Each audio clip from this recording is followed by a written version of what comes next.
My phone rang at exactly 12 a.m., not a second early, not a second late. At my age, midnight calls only mean two things: a death or a disaster. When I saw the caller ID, my stomach dropped. It was my lawyer, Daniel Pierce, a man who never called outside office hours unless something was burning. The moment I answered, his voice cracked in panic. "Raymond, listen to me carefully. You need to lock your doors right now. Your son, Matthew, he's filing an emergency petition to take control of everything you own."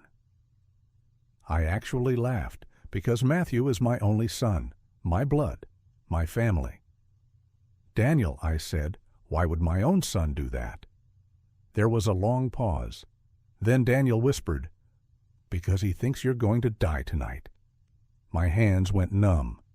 Before I tell you what happened next, tell me in the comments where you're watching this video from.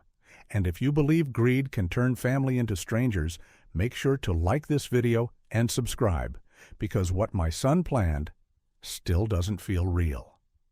The moment the hook ended, silence filled my living room, the kind that squeezes your ribs and makes your heartbeat sound like footsteps.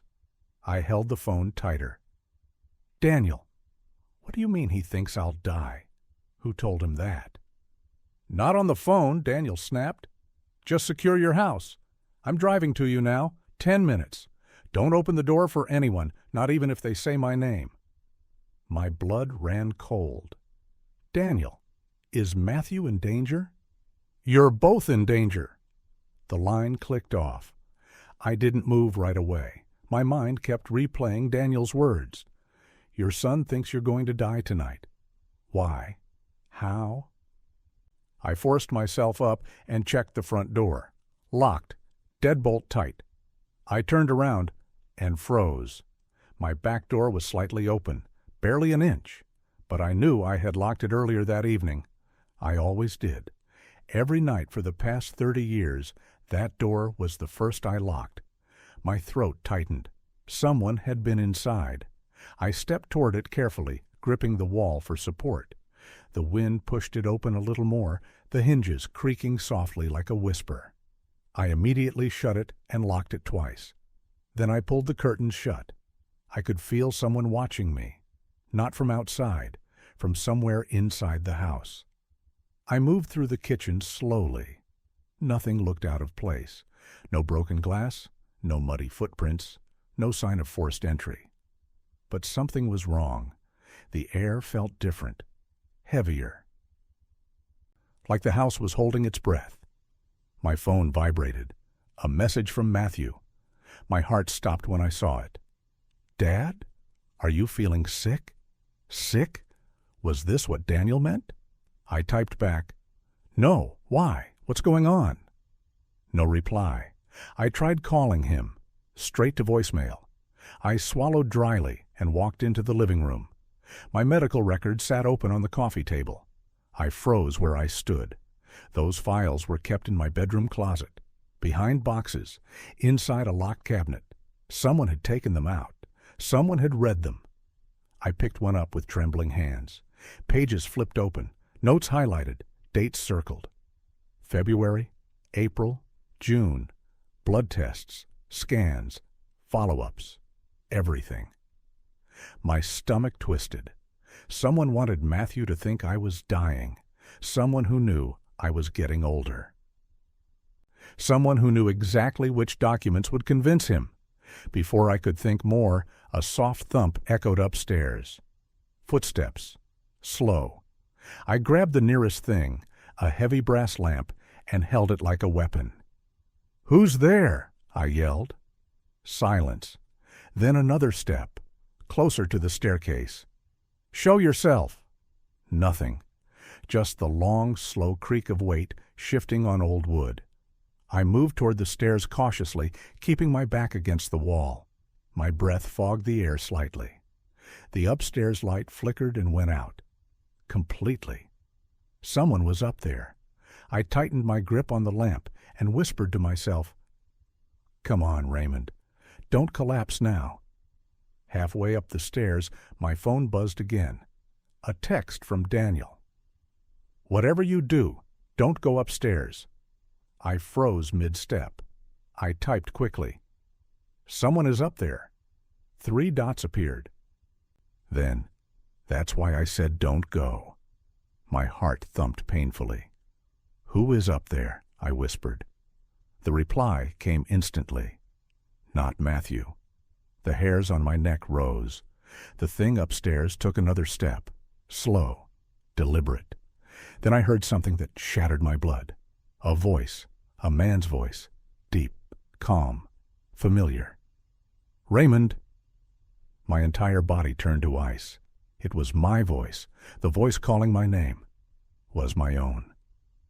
I stumbled back down the stairs, heart slamming out of my chest, almost falling as I reached the bottom. My phone buzzed again. Daniel. Get out of the house. I'm outside. I didn't hesitate. I ran to the front door, yanked it open, and bolted into the cold night air. Daniel's car screeched to a stop in front of my driveway.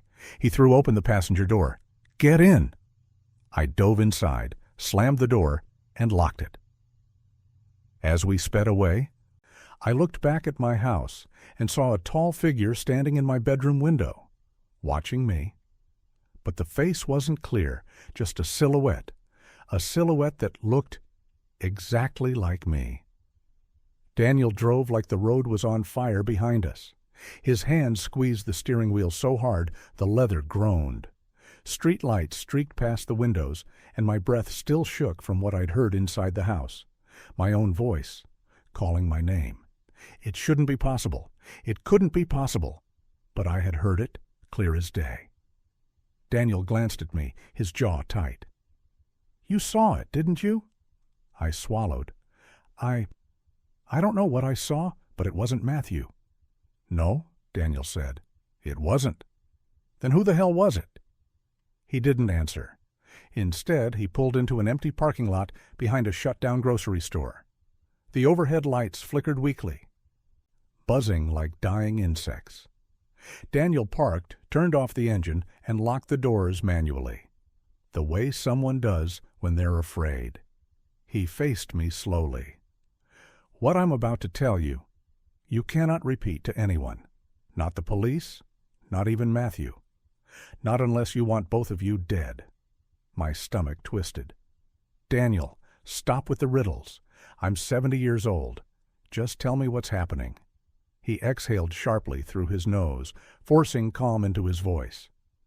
Your son didn't come after your estate on his own. He was manipulated. By who? Daniel hesitated. By someone who wanted you out of the way. My heart stuttered. Out of the way for what? For your land. My land? I blinked. Daniel, I live in a regular house on a normal street. No, he cut me off. Your house stands on something worth millions. You just never knew it. I frowned. What are you talking about? Daniel ran a hand through his hair, shaking. A redevelopment company named Viridian Group has been buying properties in your area for the last 2 years. They bought the Miller House, the Johnson Place, even the Maplewood Retirement Center. I felt a spark of recognition. The Maplewood Center had closed suddenly. So had 2 shops near the end of my street. But my house isn't anything special, I said. Daniel shook his head. It is to them. He opened his briefcase and pulled out a folded map. He laid it across the dashboard. It was an old city planning blueprint from decades ago. He pointed at a point under my home address. Your basement sits on top of a sealed access tunnel from the old mining operations before the town was founded. I stared at him. Mining? Daniel, there are no mines here. Not anymore, he said. But there were, and the last major vein of rare mineral deposits runs exactly under your property. And this Viridian Group wants it? They've been trying to get it for years. I felt the blood drain from my face. So they tried to buy my house? Daniel nodded slowly. They made an offer last spring. I turned them down. I know, he said. And when you refused, they decided to try something else. A lawsuit? Worse? He leaned closer. They convinced your son you were dying. My chest tightened. How? By showing him medical records. Records someone stole from your house. I froze. My medical files. They were laid out on my living room table tonight. Daniel's eyes widened. Then they were inside earlier than we thought. I gripped the seat. Daniel, how did they convince Matthew I was dying? Those records don't show anything serious. Daniel swallowed. They forged the results. My breath hitched. They made your son believe you had late-stage organ failure. 6 months to live. My head fell back against the seat. My God. He panicked, Daniel continued. Thought you were hiding it from him? Thought you were going to leave everything to charity after you passed? That makes no sense, I whispered. Why wouldn't he talk to me? Daniel stared at me. Because someone told him you were already slipping, that you were forgetting things, sounding confused, making mistakes. I wasn't. I know, he said, but they used impersonations, phone calls made using voice-mimicking AI models, perfect copies, your voice telling him nonsense, your voice sounding confused, your voice telling him to stay away. My heart hammered violently. That thing in my house, I whispered. The voice calling my name. It wasn't human. Daniel's face went pale. You heard the mimicry already? I nodded. It sounded exactly like me. How? They used 2 technologies, he said. Voice replication to fool your son, and something else to scare you. He hesitated. Raymond, this group isn't just buying homes, they're staging forced relocations. I stared at him. Forced relocations? Daniel nodded, unable to hide his trembling. Lights flickering, doors unlocking, footsteps, shadows, voices, psychological warfare. You're telling me they pretended to be me? Yes. And broke into my house? Yes. And tried to drive me out? Yes. I slammed my fist against the dashboard so that Matthew would take control of my assets. Sell the house and hand the deed right into their hands. Daniel nodded. That was the plan. My pulse pounded in my ears. Daniel! Earlier. Upstairs. I heard footsteps. Something copying my voice. Daniel's eyes darkened. That wasn't them. I froze. What? Daniel leaned forward, voice low. I didn't want to tell you until I confirmed it, but your house wasn't just broken into tonight. I know, I said. I saw the back door open. Someone was upstairs. So were the previous owners? My breath caught. Previous owners? Daniel nodded. I checked the records. Your house had 2 families before you moved in. And? Both sold immediately after reporting unusual activity. The word unusual lingered like a cold breath. Activity like what? I whispered. Like someone or something living inside the walls. A shiver tore through my spine. That's impossible, I whispered. Raymond, Daniel said, 3 families before you filed complaints of hearing a man walking around at night even when they were alone. I never heard anything. Because it imitates the homeowner, he said. It takes time to adjust to a new voice, new routines. My mouth went dry. You think something was imitating me? Daniel nodded. And it's getting better. We sat in silence. My chest tightened with fear and rage tangled together. What do we do now? I whispered. Daniel finally answered. We go back. My heart seized. Back? Daniel, are you insane? We have to, he said. If we don't confront whatever's in your house, Viridian Group will use the fear to push the petition through tomorrow morning. I blinked hard. Tomorrow? Daniel nodded. The emergency hearing is in 12 hours.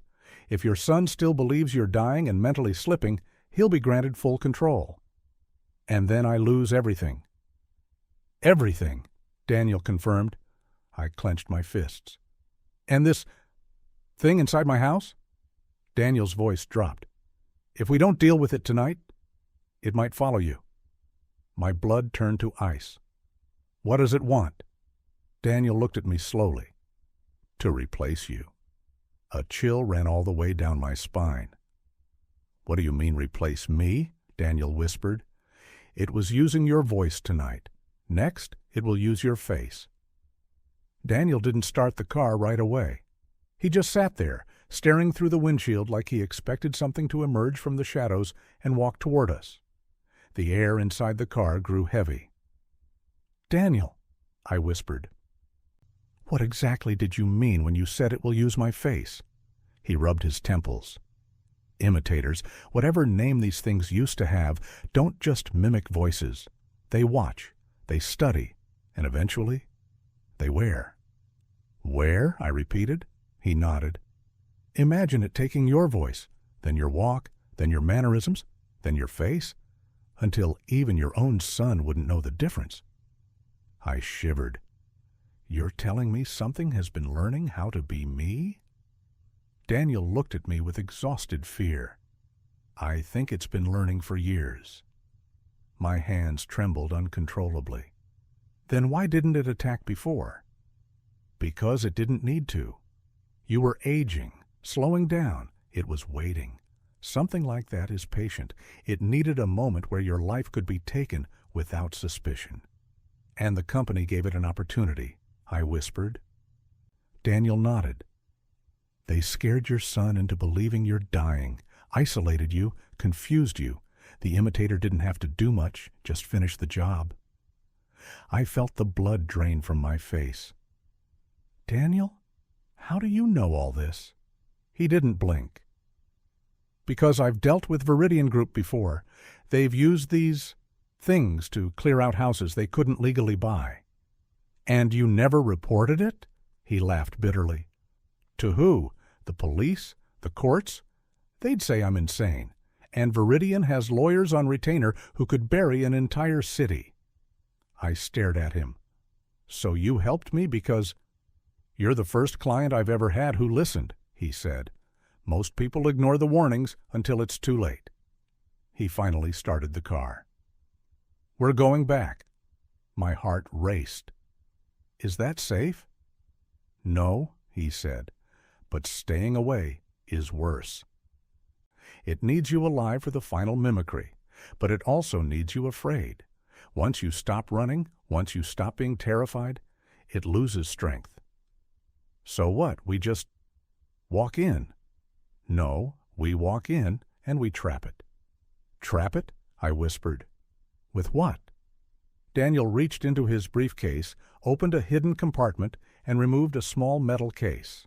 Inside were 3 objects, a tuning fork, a silver chain, and a small black device with a blinking blue light.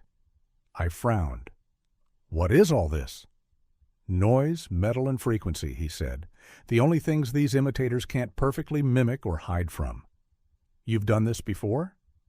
Once, he said quietly, and I barely survived. The drive back to my street felt like descending into a nightmare. Every house looked darker, every shadow stretched longer. Daniel parked 2 houses away.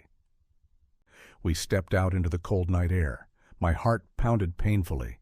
My house stood at the end of the street, lights off, windows black, but something about it looked wrong. Daniel noticed too. It's awake, he whispered. We approached slowly. The driveway felt colder than the rest of the street. Even the air seemed heavier, like stepping into deep water. Halfway up the walkway, I stopped. Something moved behind the curtains of my living room window. Tall, thin, slow. Daniel grabbed my arm and held me back. Don't look directly at it. Just keep moving. I forced myself forward. We stepped onto the porch. The front door was closed. Daniel leaned in and whispered, "Don't touch the handle. If it's trying to lure you in, it'll open." Click. The door opened by itself. Darkness inside. No sound, just a quiet invitation. Daniel whispered, "Raymond, it wants you to step in first." I swallowed hard. I stepped inside. The air was frigid, almost icy. The house felt smaller, walls tighter, as if the building itself was holding its breath. Daniel closed the door behind us. "I'll activate the frequency when we find it.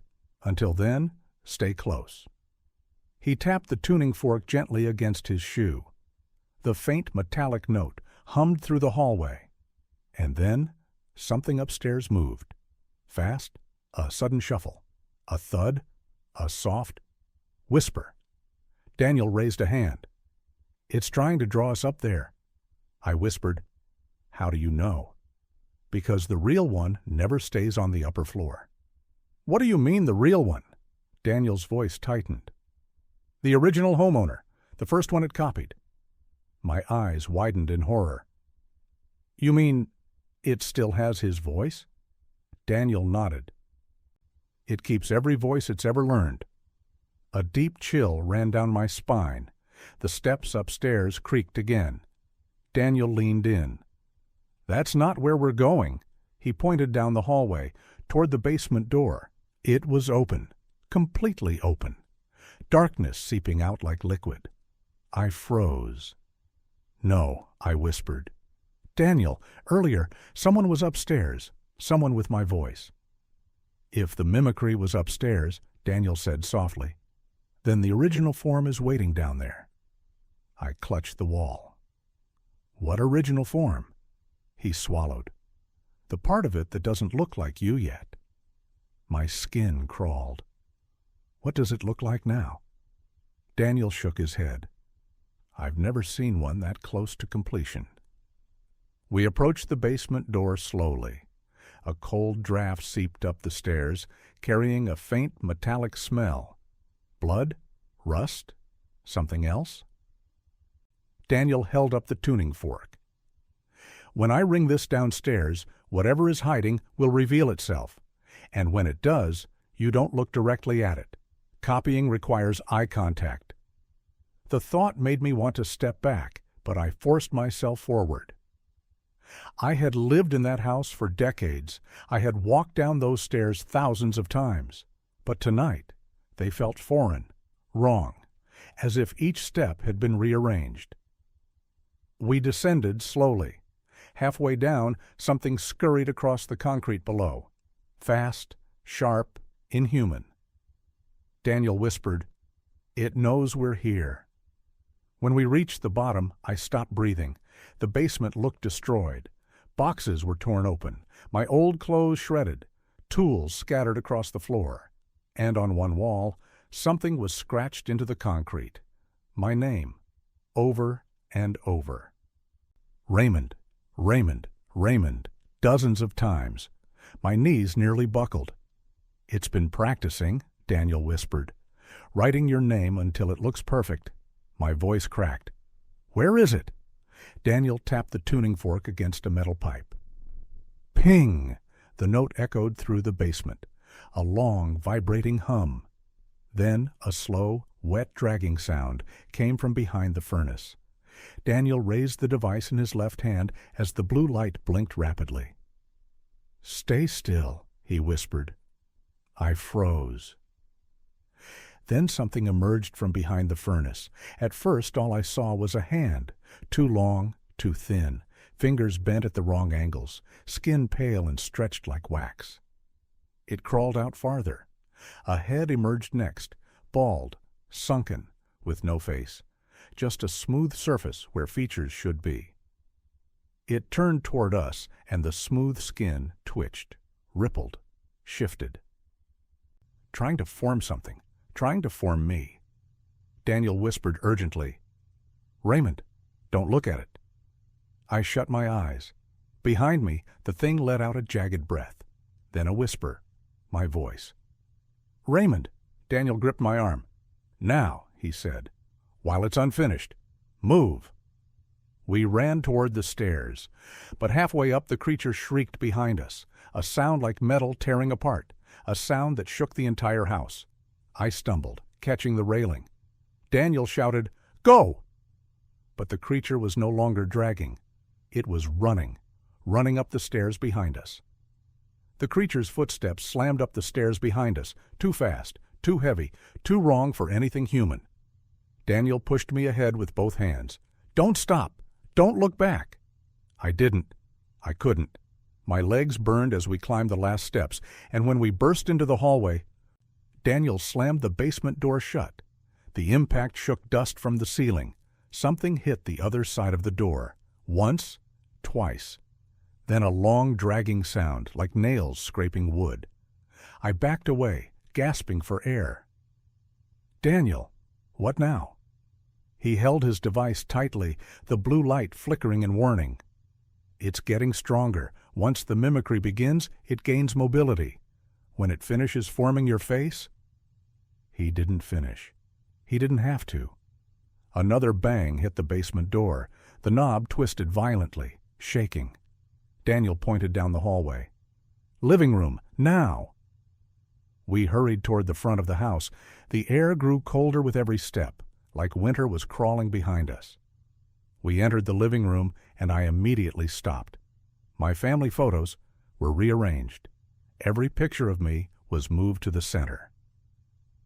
Every picture was angled perfectly straight. Daniel whispered, "It's choosing reference points."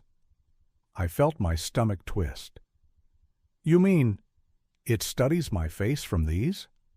He nodded, jaw clenched. "Every angle, every expression, your smile, your posture. It needs them all." My hands shook as I walked slowly around the room. Every picture of Catherine, my wife, was turned face down. I knelt and flipped one over. The frame was cracked.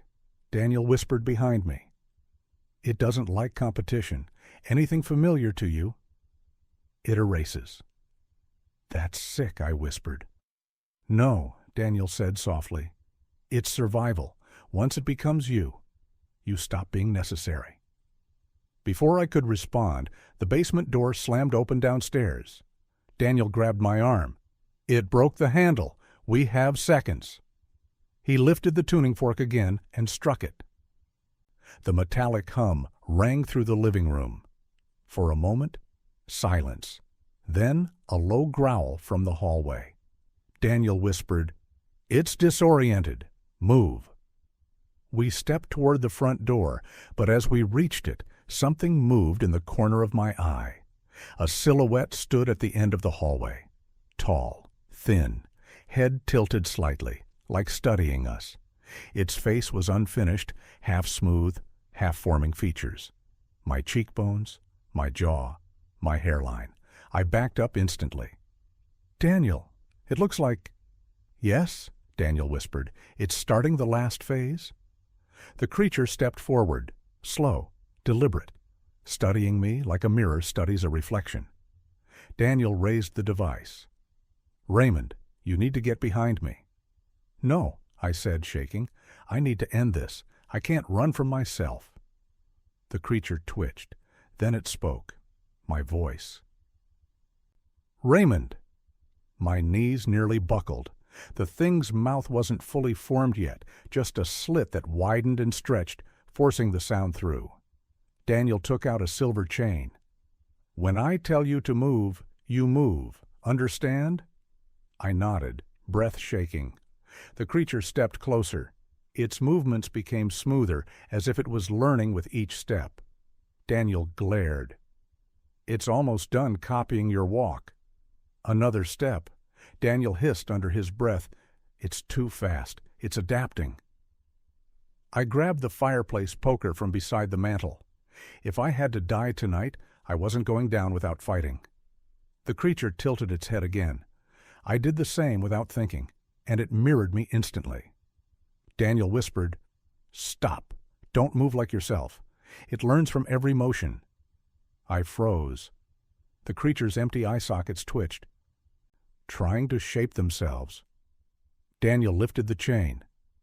"When I drop this, run past it." "You're insane," I whispered. "It'll catch me." This chain forces mimicry to break temporarily. It won't know whose movement to copy. And if that doesn't work? Daniel didn't blink. Then it copies me, and I'm a much harder target.